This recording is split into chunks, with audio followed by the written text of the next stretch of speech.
नमस्कार दोस्तों, आप सुन रहे हैं कुलबेली अपने होस्ट अभिषेक के साथ में।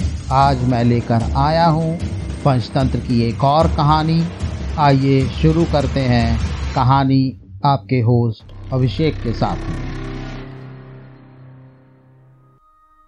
प्यासी चींटी और कबूतर। एक समय की बात है, गर्मियों के दिन में एक चींटी बहुत प्यासी थी और वो अपनी प्यास बुझाने के लिए पानी की तलाश कर रही थी।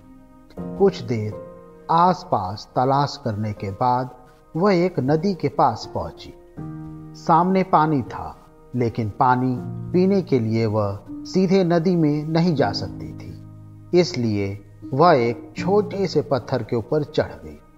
लेकिन जैसे ही उसने पानी पीने की कोशिश की, वह गिरकर नदी में जा गिरी। उसी नदी के किनारे एक पेड़ था जिसकी टहनी पर एक कबूतर बैठा था। उसने चींटी को पानी में गिरते हुए देख लिया। कबूतर को उस पर तरस आया और उसने चींटी को बचाने की कोशिश की। कबूतर ने तेजी से पेड़ से एक पत्ता तोड़कर चींटी के पास फेंक दिया।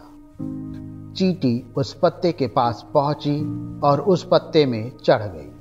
थोड़ी देर बाद पत्ता तैरता हुआ नदी किनारे आ गया। चींटी ने पत्ते में से छलांग लगाई और नीचे उतर गई। चींटी ने पेड़ की तरफ देखा और कबूतर को उसकी जान बचाने के लिए धन्यवाद किया। इस घटना के कुछ दिनों बाद एक दिन एक शिकारी उस नदी किनारे पहुंचा और उस कबूतर के घोंसले के नजदीक ही उसने जाल लगा दिया और उसमें दाना डाल दिया। वह थोड़ी ही दूर जाकर छुप गया और उम्मीद करने लगा कि वह कबूतर को पकड़ लेगा। कबूतर ने जैसे ही जमीन में दाना देखा, वह उसे खाने के लिए नीचे आया और शिकारी के जाल में फंस गया। वो चींटी वहीं पास में थी और उसने कबूतर को जाल में फंसा हुआ देख लिया। कबूतर उस जाल में से निकलने में असमर्थ था। शिकारी ने कबूतर का जाल पकड़ा और चलने लगा।